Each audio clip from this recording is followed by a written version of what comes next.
today we should be entering a little more familiar territory for some of you as we finally get to what most would be considered the actual landscape of hell. And that'll be found in Canto 5, where we reach the second circle of hell, where we find the Lustful.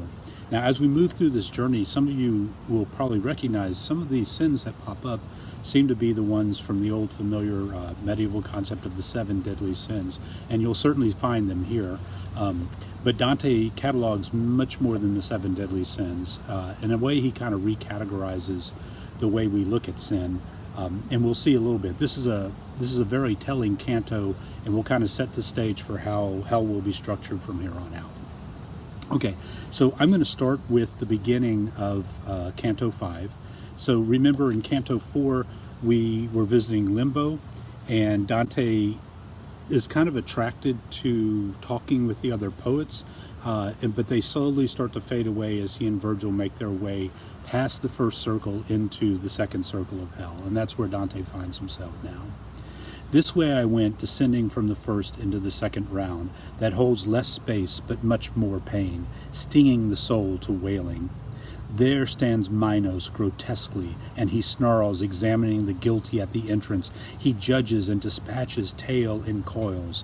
By this I mean that when the evil soul appears before him, it confesses all, and he, who is the expert judge of sins, knows to what place in hell the soul belongs. The times he wraps his tale around himself, tell just how far the sinner must go down. The damned keep crowding up in front of him. They pass along to judgment one by one. They speak, they hear, and then they are hurled below. And so we have, again, Dante mixing both this pagan kind of cast of characters along with this religious cast of characters as well. So Minos is kind of the ruler here. He is the judge. And Minos is depicted as a grotesque king. He has this long serpent-like tail, and as the sinners approach them, or as Dante approaches with Virgil, he becomes very angry because all the sinners that get into hell have to go through Minos first. He is the judge, but he is not the final authority in the afterlife. So when he steps up here, the sinner presents himself, and he can't help, or she, whatever the sinner is, but tell the truth to Minos. They confess their sin, and then Minos determines their placement by wrapping his long tail around his body in this circular folds, and it is from the number of folds that he wraps around his body that tells the sinner what location they'll be located in. Second circle, third circle, fourth circle, all the way down to the 9th circle of hell, where Satan resides. So it's interesting here that we're going to have this whole cast of characters, and I think I've mentioned before, Dante is going to use these mythological creatures, these creatures from kind of like the pagan past, to be, in a way, the gatekeepers, the wardens, the security guards, the force that kind of keeps these sinners in check. So remember, these mythological figures were not, they weren't sent to hell because of their lack of Christianity. They would have existed way before, but they do form a kind of like a task force here. And I think Dante is clearly delineating between, the Christian heroes and the mythic heroes and creatures from the past. And so he'll continue.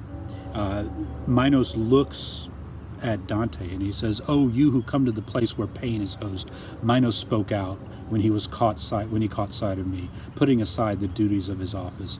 "Be careful how you enter and whom you trust. It's easy to get in, but don't be fooled." And my guide said to him, "Why do you keep on shouting? Do not attempt to stop his fated journey. It is so willed there where the power is. For what is willed, that's all you need to know." And Virgil again steps in on behalf of Dante, and he says he is on a mission from a higher authority.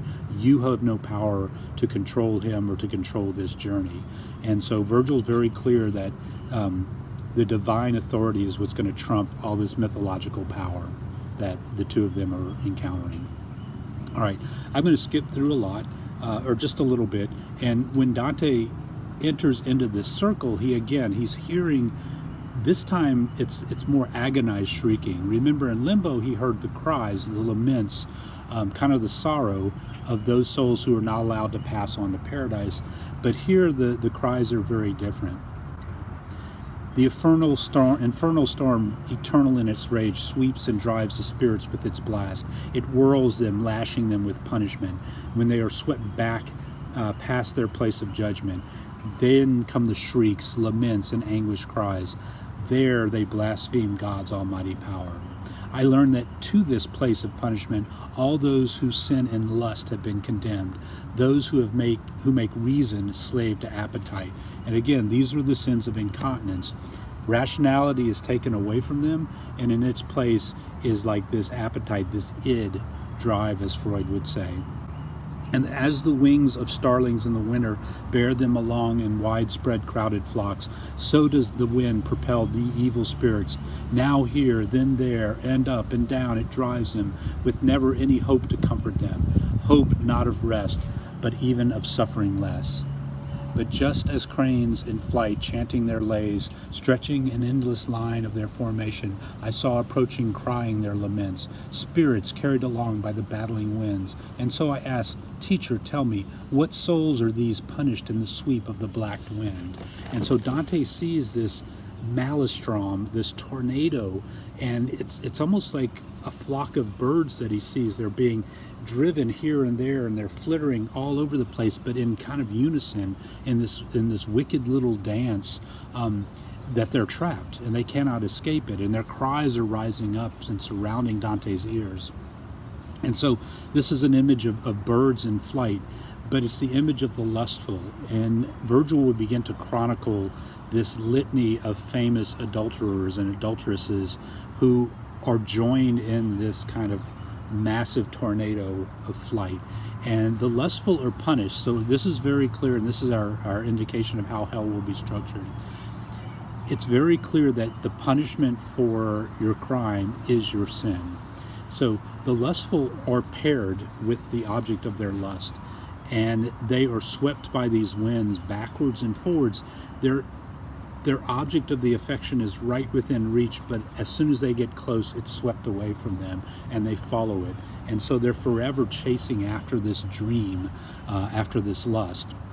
And then, as I said, Virgil will chronicle everything from Cleopatra to some of these famous names. Some of them will be names of people that Dante's audience will recognize because they're part of the scandal sheets in the news of the day that Dante's public would have fed off of.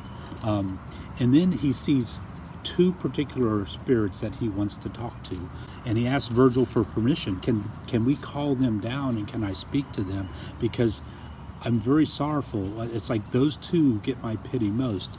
And Virgil says, of course we can. I'll call them there, and they will not help but have to tell you their tale. And so Dante calls them over, and I'm going to skip. I'm right around line 84, 85 is where we'll stop. So these two left the flock where Dido is and came toward us through the malignant air. Such was the tender power of my call. So the Dido reference is important as well. Dido was the queen of Carthage that Aeneas wound up falling in love with on his journey. Remember, Aeneas was Virgil's hero in the Aeneid. And as he travels throughout the Mediterranean, he finds himself on the coast of Africa. And he lands up in Carthage, and Dido and he have an affair. And it's for lust that almost keeps Aeneas from his journey. But finally he realizes, he gets repeated messages, hey, you can't stay here any longer, you've got to move on. And so he does, and so Dido pines for him. This is her realm.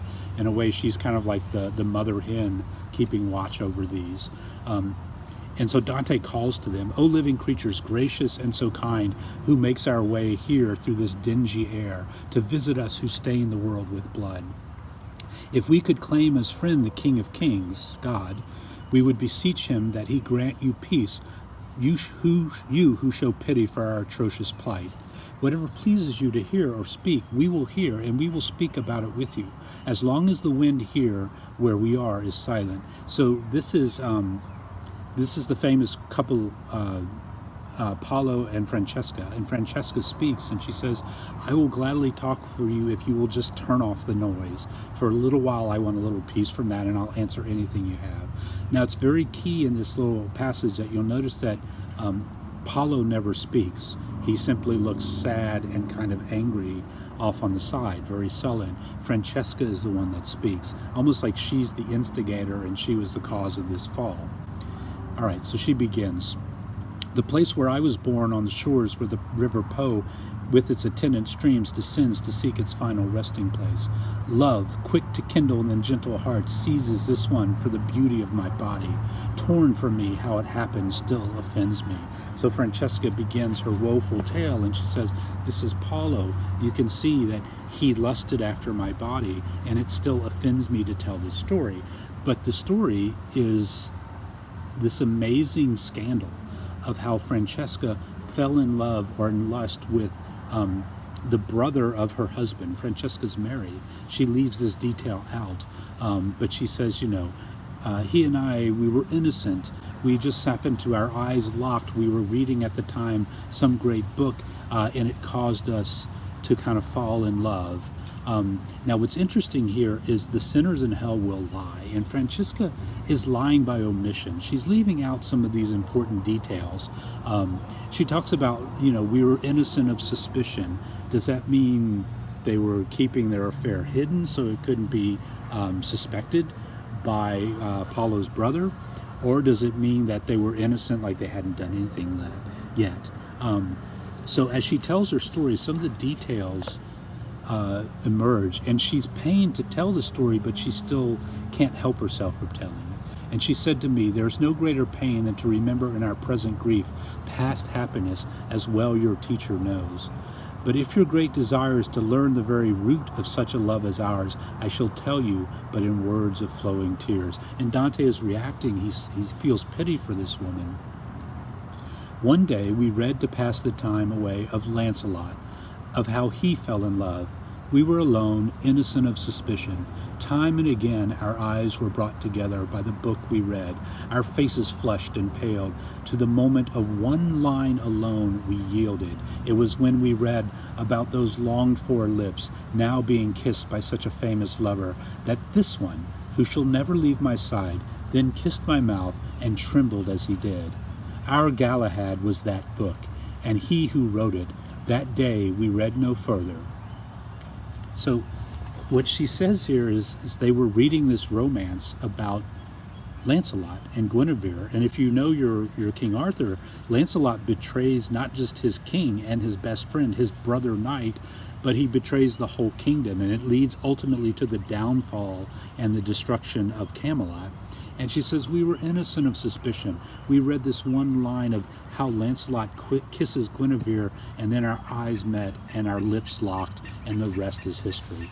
Well, what she doesn't tell us, she alludes to it, is that this brother, this man that she was married to, Paolo's brother, finds them and catches them in the act, not just of kissing, but other things, and he stabs them both immediately to their deaths. So Francesca hopes and says, you will find him in the realm of the betrayers. Now, we don't know if that's true or not, but in her heart, remember, she doesn't see herself as guilty of anything. Love made me do this. The time made me do this. Our lips met. It was the book that made me do this. Never in hell do you find sinners take responsibility for their crime. They're very quick to pass it on to somebody else. And this is what I said is one of the fine points about Dante. He reminds us that we do the same thing.